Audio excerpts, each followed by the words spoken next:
Return file பண்ணாதானே sir கட்டணும், return file பண்ணாமல் விட்டுருவோம் சார். அதுவும் நான் ஏற்கனவே சொன்னபடி இதுவும் வருமான வரித்துறையால் கண்காணிக்கப்படுகிறது. ஒரு நிதியாண்டில் உங்கள் கரண்ட் அக்கௌண்ட்டில் 1 லட்சத்துக்கு மேலே 1 கோடிக்கு மேலே கேஷ் டெபாசிட் பண்ணாலோ, அதே மாதிரி உங்கள் சேமிப்பு கணக்கு சேவிங்ஸ் அக்கௌண்ட்டில் 50 லட்சத்துக்கு மேலே கேஷ் டெபாசிட் பண்ணாலும் நீங்கள் இன்கம் டேக்ஸ் ரிட்டர்ன் கண்டிப்பாக ஃபைல் பண்ண வேண்டும். நல்லா படித்தவங்க, பெரிய கார்பரேட்டில் ஒர்க் பண்ணுறவங்க, பெரிய வேலையில் இருக்கிறவங்க அவங்களே கூட இன்கம் டேக்ஸ் ரிட்டர்ன் ஃபைல் பண்ணுறதை தவிர்க்கிறாங்க. சம்பள வருமானம் தான் எனக்கு மேஜர் வருமானம், அதுக்கான டிடிஎஸ் சம்பளத்திலே பிடிச்சிட்டாங்க. அதர் சோர்சஸ் இருக்குங்கிறதுக்கான ரிட்டர்ன் ஃபைல் பண்ணுமா சார்னா, அதர் சோர்சஸுக்கான வரி கட்ட வேண்டி இருந்ததுனால் டிடிஎஸ் உங்களுக்கு பிடிக்கப்பட்ட டிடிஎஸ் 25,000க்கு மேலே இருந்ததுனால், சீனியர் சிட்டிசன் ஆகிறதால் 50,000 மேலே இருந்ததுனால் நீங்கள் கண்டிப்பாக இன்கம் டேக்ஸ் ஃபைல் பண்ண வேண்டும். நான் டேக்ஸ் காம்படிஷன் ஒர்க் அவுட் பண்ணேன், எனக்கு டேக்ஸ் எதுவும் கிடையாது. அந்த டிடிஎஸ் ஆட்டோமேட்டிக்காக கொடுத்துட மாட்டாங்க சார், கவர்மெண்ட்லாம் கொடுக்க மாட்டாங்க. நீங்கள் இன்கம் டேக்ஸ் ரிட்டர்ன் ஃபைல் பண்ணி தான் அந்த ரீஃபண்ட் வாங்க முடியும். அது தவறு. அது கண்டிப்பாக 3 வருடத்துக்குள்ளே எப்போ வேண்டுமானாலும் அது உங்களுக்கு நோட்டீஸ் வரலாம். நீங்கள் ஏன் ரிட்டர்ன் ஃபைல் பண்ணலை அப்படின்னு சொல்லிட்டு உங்களுக்கு நோட்டீஸ் வரலாம். அது என்ன 3 வருஷம் கணக்கு சார்னா, அது ஒரு டைம் லிமிட் கணக்கு இருக்குது. 3 வருஷம் 5 வருஷம் ஒரு கணக்கு இருக்குது. அது ரொம்ப போக வேணாம்.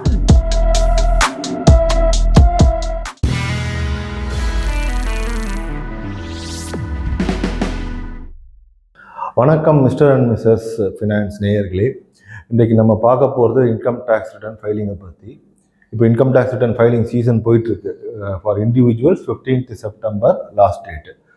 ஸோ எல்லாருமே இன்கம் டேக்ஸ் ரிட்டர்ன் ஃபைல் பண்ணணுமா கேட்டிங்கன்னா, வருமானம் இருப்பவர்கள் கண்டிப்பாக இன்கம் டேக்ஸ் ரிட்டர்ன் ஃபைல் பண்ணணும். இப்போ வருமானம்னா 5 விதமான வருமானங்கள் இன்கம் டேக்ஸில் சொல்லுவாங்க. சம்பள வருமானம், income from salary, income from house property, அப்புறம் கேபிட்டல் கெயின், அப்புறம் business or income from business or profession, அப்புறம் இன்கம் ஃப்ரம் அதர் சோர்ஸஸ். இந்த 5 விதமான வருமானங்கள் இருந்ததுனால் உங்களுக்கு அந்த பேசிக் எக்ஸம்ஷன் லிமிட் சொல்லுவாங்க. 2.5 lakhs ஓல்ட் டேக்ஸ் ரெஜிம் இருக்குது, நியூ டேக்ஸ் ரெஜிம் இருக்குது. ஓல்ட் டேக்ஸ் ரெஜிமில் 2.5 lakhs. So basic exemption limit அந்த 2.5 lakhs தாண்டி இந்த 5 விதமான வருமானங்கள் இருந்ததுன்னா, இந்த 5 விதமான வருமானங்களையும் கூட்டினால் அந்த 2.5 லட்சத்தை தாண்டி இருந்ததுனால் நீங்கள் கண்டிப்பாக இன்கம் டேக்ஸ் ரிட்டர்ன் ஃபைல் பண்ண வேண்டியிருக்கும். அதை தவிர கம்பெனி அண்ட் ஃபர்ம் அவங்க ப்ராஃபிட்டோ லாஸோ கண்டிப்பாக இன்கம் டேக்ஸ் ரிட்டர்ன் ஃபைல் பண்ணணும். அதற்கு பிறகு உங்களுடைய கரண்ட் அக்கௌண்ட்டில் ஒரு நிதி ஆண்டில் ஃபினான்ஷியல் இயரில் 1st April 24 to 31st March 25 வச்சுருந்தீங்கன்னா, ஒரு நிதி ஆண்டில் உங்கள் கரண்ட் அக்கௌண்ட்டில் 1 லட்சத்துக்கு மேலே 1 கோடிக்கு மேலே கேஷ் டெபாசிட் பண்ணாலோ, அதே மாதிரி உங்கள் சேமிப்பு கணக்கு சேவிங்ஸ் அக்கௌண்ட்டில் 50 லட்சத்துக்கு மேலே கேஷ் டெபாசிட் பண்ணாலும் நீங்கள் இன்கம் டேக்ஸ் ரிட்டர்ன் கண்டிப்பாக ஃபைல் பண்ண வேண்டும். ஃபாரின் டிராவல் எக்ஸ்பென்சஸ் 2 லட்சம் ரூபாய்க்கு ஒரு நிதி ஆண்டில் ஃபினான்ஷியல் இயரில் பண்ணியிருந்தீங்கன்னா நீங்கள் இன்கம் டேக்ஸ் ரிட்டர்ன் கண்டிப்பாக ஃபைல் பண்ண வேண்டும். டிடிஎஸ் உங்களுக்கு பிடிக்கப்பட்ட டிடிஎஸ் 25,000க்கு மேலே இருந்ததுனால், சீனியர் சிட்டிசன் ஆகிறதால் 50,000 மேலே இருந்ததுனால் நீங்கள் கண்டிப்பாக இன்கம் டேக்ஸ் ரிட்டர்ன் ஃபைல் பண்ண வேண்டும். இது இன்னும் 2-3 கண்டிஷன்ஸுக்கு நான் பேசிக் கண்டிஷன் உங்களுக்கு சொல்லியிருக்கேன். இப்போ சில பேர் இன்கம் டேக்ஸ் ரிட்டர்ன் ஃபைல் பண்ணுறதை தவிர்க்கிறாங்க. நல்லா படித்தவங்க, பெரிய கார்பரேட்டில் ஒர்க் பண்ணுறவங்க, பெரிய வேலையில் இருக்கிறவங்க அவங்களே கூட இன்கம் டேக்ஸ் ரிட்டர்ன் ஃபைல் பண்ணுறதை தவிர்க்கிறாங்க. தெரிஞ்சு செய்கிறாங்க, சில சமயம் தெரியாமையும் செய்கிறாங்க. என்னென்ன காரணங்களுக்காக அவங்க தவிர்க்கிறாங்கங்கிறத நம்ம பார்ப்போம். அது மாதிரி செய்யக்கூடாது. தவிர்க்கிறாங்க, ஆனால் அது மாதிரி செய்யக்கூடாது. என்னென்ன காரணங்களுக்காக அவங்க பண்ணுறாங்கன்னு பார்ப்போம். அந்த காரணத்தினால நீங்களும் இன்கம் டேக்ஸ் ரிட்டர்ன் ஃபைல் பண்ணாமல் இருந்தீர்கள் என்றால் தயவு செய்து அது மாதிரி செய்யாதீங்க. கண்டிப்பாக ரிட்டர்ன் ஃபைல் பண்ணுங்க. இப்போ முதலாவது காரணம் என்ன சொல்லுவாங்கன்னா, சார் எனக்கு வெறும் சம்பள வருமானம் தான் சார், எனக்கு வேறு எந்த இன்கமும் கிடையாது sir. House property income, capital gains, அப்புறம் income from other sources, business or profession எதுவும் கிடையாது சார், வெறும் சம்பள வருமானம். அந்த சம்பள வருமானத்துக்கான டேக்ஸை டிடிஎஸ்லேயே பிடிச்சிட்டாங்க சார் கம்பெனியில். நான் எதுக்கு சார் நான் இன்கம் டேக்ஸ் ரிட்டர்ன் ஃபைல் பண்ணணும்னு கேட்பாங்க. நான் ஏற்கனவே சொன்னபடி உங்களுடைய டிடிஎஸ் 25,000 ரூபாய்க்கு மேலே இருந்ததுனால் நீங்கள் கண்டிப்பாக அது உங்களுடைய சம்பள வருமானம் மட்டும்தான் இருக்குது. எல்லா சம்பள வருமானத்துக்குரிய அனைத்து வரியும் இன்கம் டேக்ஸும் உங்கள் டிடிஎஸ்லேயே பிடிச்சிட்டாங்கன்னா கூட உங்கள் டிடிஎஸ் 25,000 ரூபாய்க்கு மேலே இருந்தால் நீங்கள் ரிட்டர்ன் ஃபைல் பண்ணித்தான் ஆகணும். பண்ணுவது நல்லது. வேறு எந்த வருமானம் இல்லைன்னா கூட உங்கள் டிடிஎஸ்லேயே அந்த ஃபார்ம் 60லே எல்லா டிடிஎஸும் எல்லா டேக்ஸும் டிடெக்ட் ஆனால் சம்பளத்திலே டிடெக்ட் ஆனது கூட நீங்கள் இன்கம் டேக்ஸ் ரிட்டர்ன் ஃபைல் பண்ணுவது நல்லது. அடுத்தது வந்து சம்பள வருமானம் இருக்கும், இன்கம் ஃப்ரம் அதர் சோர்சஸ், இது 2 தான் இருக்கும் சில பேருக்கு. இன்கம் ஃப்ரம் அதர் சோர்சஸ்னால் எஃப்டி இன்கம், எஃப்டிலேருந்து ஃபிக்ஸட் டெபாசிட்லேருந்து வரக்கூடிய இன்ட்ரெஸ்ட்டு, அப்புறம் டிவிடெண்ட் இன்கம். ஸோ அது மாதிரி இருக்கும். இப்போ அவங்களும் என்ன சொல்லுவாங்கன்னா, சார் எனக்கு சம்பள வருமானம் இருக்குது, இன்கம் ஃப்ரம் அதர் சோர்சஸ் இருக்குது, ஆனால் எனக்கு சம்பள வருமானத்துக்குரிய டேக்ஸை என்னுடைய சம்பளத்துலேருந்து பிடிச்சி டிடிஎஸ்ஸாக பிடிச்சிட்டாங்க. அப்புறம் அதர் சோர்சஸ் இருக்குது சார், அது என்ன சார், அது அதுக்கான போய் ரிட்டர்ன் ஃபைல் பண்ணணுமா சார்? சம்பள வருமானம் தான் எனக்கு மேஜர் வருமானம், அதுக்கான டிடிஎஸ் என்னோட சம்பளத்திலே பிடிச்சிட்டாங்க, அதர் சோர்சஸ் இருக்குங்கிறதுக்கான ரிட்டர்ன் ஃபைல் பண்ணணுமா சார்னா, அதர் சோர்சஸுக்கான வரி கட்ட வேண்டி இருந்ததுனால் நீங்கள் இன்கம் டேக்ஸ் ரிட்டர்ன் ஃபைல் பண்ணி நீங்கள் வந்து அந்த இதை வந்து அந்த வரியை செலுத்த வேண்டியிருக்கும். ஸோ அதனால் வந்து அதுவும் நீங்கள் கண்டிப்பாக பார்க்கணும். அதே மாதிரி நீங்கள் இன்கம் டேக்ஸ் ரிட்டர்ன் ஃபைல் பண்ணால் தான் உங்களுக்கு ரீஃபண்டும் கிடைக்கும். உங்களுக்கு கால்குலேட் பண்ணுறீங்க, ஏதோ ஒரு காரணத்துக்காக ஏதோ ஒரு டிடிஎஸ் பிடிச்சிருக்காங்க ஏதோ ஒரு இன்கமில், அது வந்து சேலரி இன்கமாக இருக்கலாம், இல்லை உங்களுடைய இன்ட்ரெஸ்ட் இன்கமாக இருக்கலாம், டிடிஎஸ் பிடிச்சிட்டாங்க. ஆனால் நீங்கள் வந்து ஒர்க் அவுட் பண்ணி பார்க்கும்போது, உங்கள் டேக்ஸ் கம்ப்யூட்டேஷன் ஒர்க் அவுட் பண்ணி பார்க்கும்போது உங்களுக்கு வரியே இல்லாதபடிக்கு வருது, வரியே கிடையாது, நீங்கள் வரியை செலுத்த வேண்டாம்னு வருதுன்னா உங்களுக்கு ஆட்டோமேட்டிக்காக ரீஃபண்ட் கிடைக்காது. நீங்கள் இன்கம் டேக்ஸ் ரிட்டர்ன் ஃபைல் பண்ணி தான் நீங்கள் ரீஃபண்ட் வாங்க வேண்டியிருக்கும். நிறைய சில பேர் என்ன சொல்கிறாங்க, சார் அப்போ எனக்கு ஆட்டோமேட்டிக்காக ரீஃபண்ட் வராதா சார்? நான் டேக்ஸ் கம்ப்யூட்டேஷன் ஒர்க் அவுட் பண்ணேன், எனக்கு டேக்ஸ் எதுவும் கிடையாது, அந்த டிடிஎஸ் ஆட்டோமேட்டிக்காக கொடுத்துட மாட்டாங்களா சார்? கவர்மெண்ட்லாம் கொடுக்க மாட்டாங்க, நீங்கள் இன்கம் டேக்ஸ் ரிட்டர்ன் ஃபைல் பண்ணி தான் அந்த ரீஃபண்டை வாங்க வேண்டியிருக்கும். அடுத்ததாக, சார் எனக்கு சம்பள வருமானம் இருக்குது சார், அதுக்கப்புறம் இன்கம் ஃப்ரம் அதர் சோர்ஸஸும் இருக்குது சார், இன்ட்ரெஸ்ட் டிவிடெண்ட், அதுக்கப்புறம் capital gain on sale of shares and mutual funds, அப்புறம் சேல் ஆஃப் ப்ராப்பர்ட்டி, இது மாதிரி ஏதாவது அந்த நிதியாண்டில் பண்ணியிருந்தீங்கன்னா, இப்போ இந்த நிதியாண்டுன்னு சொல்கிறது 1 ஏப்ரல் 2024 31 மார்ச் 2025 வரைக்கும், அதுதான் நமக்கு கணக்கு இப்போது இந்த இன்கம் டேக்ஸ் ரிட்டர்னுக்கு. ஸோ ஏதாவது ஷேர்ஸு மியூச்சுவல் ஃபண்ட்ஸ் விற்றிருக்கீங்க, இல்லை ப்ராப்பர்ட்டி விற்றிருக்கீங்க, அதன் மூலமாக உங்களுக்கு லாபம் வந்திருக்கிறது என்றால் அதுக்கு கேபிட்டல் கெயின் டேக்ஸ் கட்டணும்.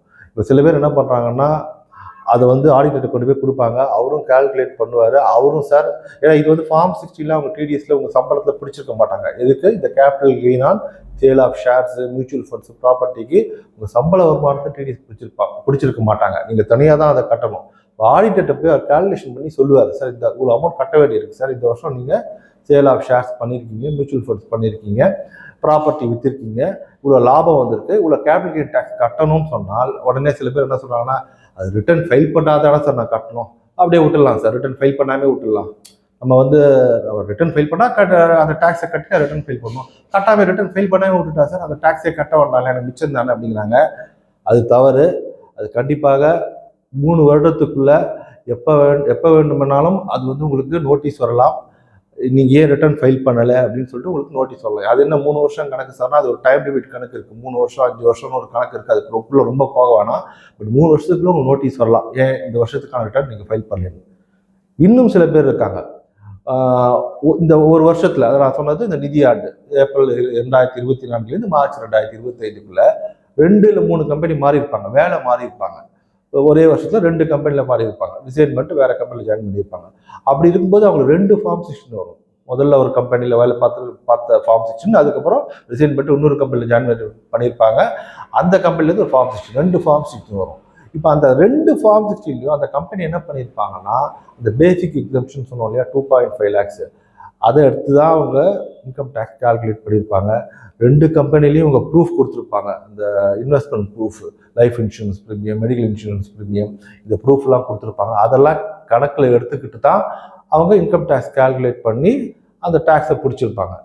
ஆனால் நமக்கு பேசிக் எக்ஸம்ஷன் லிமிட்டுங்கிறது ஒரு தடவை தான், ஒரே ஒரு 2.5 lakhs தான், 2.5 lakhs கிடையாது. அதே மாதிரி ஏடிசி டிடக்ஷன்ஸுங்கிறது ஒரு தடவை, 1.5 lakhs மட்டும்தான் அலோடு.